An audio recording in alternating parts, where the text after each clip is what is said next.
আসসালামু আলাইকুম। শোভন এগ্রো ওয়ার্ল্ডের নতুন একটি ভিডিওতে আপনাদের স্বাগতম। আজকে আমরা দেখব যে আমাদের ছাদ বাগানে কিছু আমরা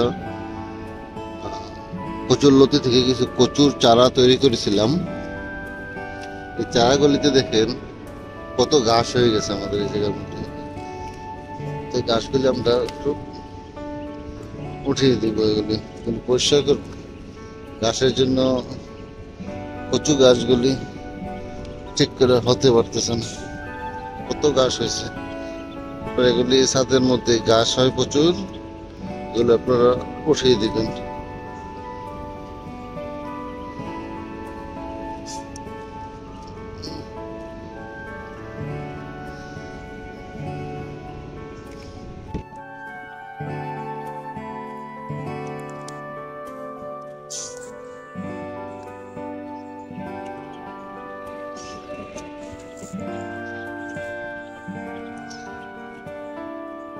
আমাদের এই যে সব কচু গাছ দেখতেছেন, এগুলো কিন্তু আমরা বাজার থেকে কচুর লতি এনে লাগিয়েছিলাম।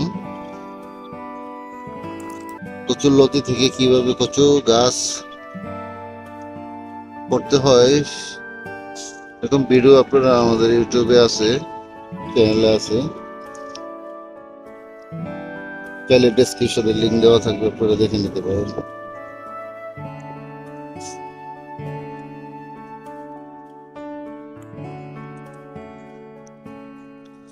এই দেখেন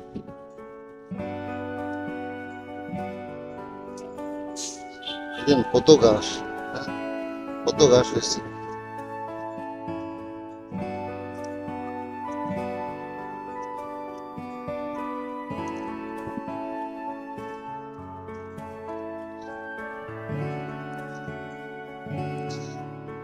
এই যে দেখেন, এর আগে আমরা এই যে থেকে কচু শাক খেয়েছিলাম। এই যে দেখেন কচু, এই যে থেকে আমরা কচুটা কেটে নিয়ে গেছিলাম। এই যে দেখেন আবার কচু নতুন করে গাছ হচ্ছে।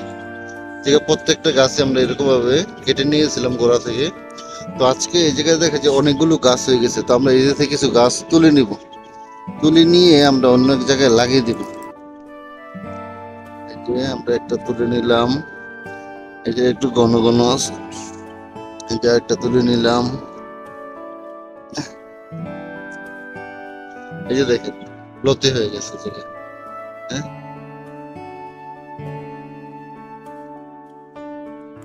এই যে একটু ঘন আছে, এই জায়গা থেকে আমরা কয়েকটা গাছ তুলে নিতে পারি।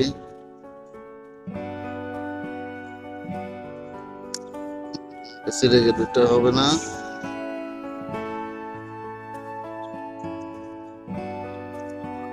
ওকে, আমরা কটা নিলাম?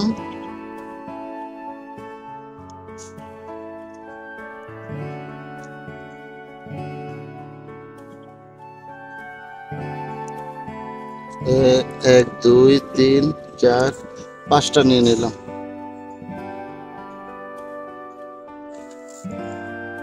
এই পাঁচটা এখন আমরা অন্য একটা পাত্রে লাগিয়ে দিব। যে আমাদের একটা পাত্র আছে, আমরা এই জায়গার মধ্যে এই পাঁচটা গাছ লাগিয়ে দিই।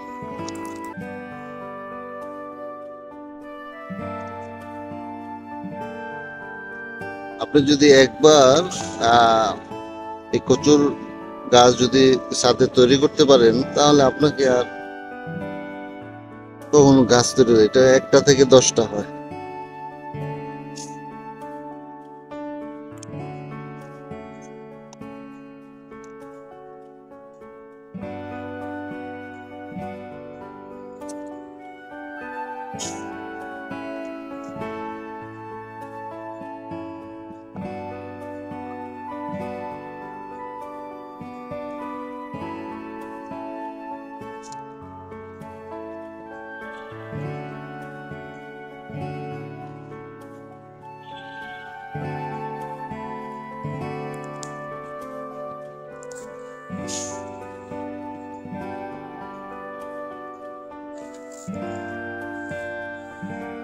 আমরা কটা গাছ লাগালাম? 1 2 3 4 5, পাঁচটা গাছ লাগিয়ে দিলাম।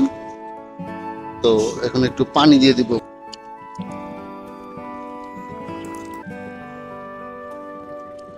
আপনাদের একটা জিনিস খেয়াল রাখতে হবে, এই কচু গাছ সাধারণত একটু স্যাঁতস্যাঁতে পরিবেশে ভালো হয়। তো তার জন্য আপনারা সবসময় একটু পানি দিবেন, পানি দিয়ে রাখবেন যাতে একটু সবসময় ভিজা ভিজা থাকে। ভিজা ভিজা পরিবেশে কচুর গাছগুলি ভালো হয়। সব প্রতিদিনই পানি দিবেন একটু একটু করে। তো বন্ধুরা, আপনারা চাইলে এইভাবে আপনারা আপনাদের ছাদ বাগানে কচু গাছ লাগাতে পারেন। আহ, আমাদের এই ভিডিওটা যদি ভালো লাগে আপনারা একটু লাইক দিন, আমাদের চ্যানেলটিকে সাবস্ক্রাইব করেন। ধন্যবাদ সবাইকে। আল্লাহ হাফেজ।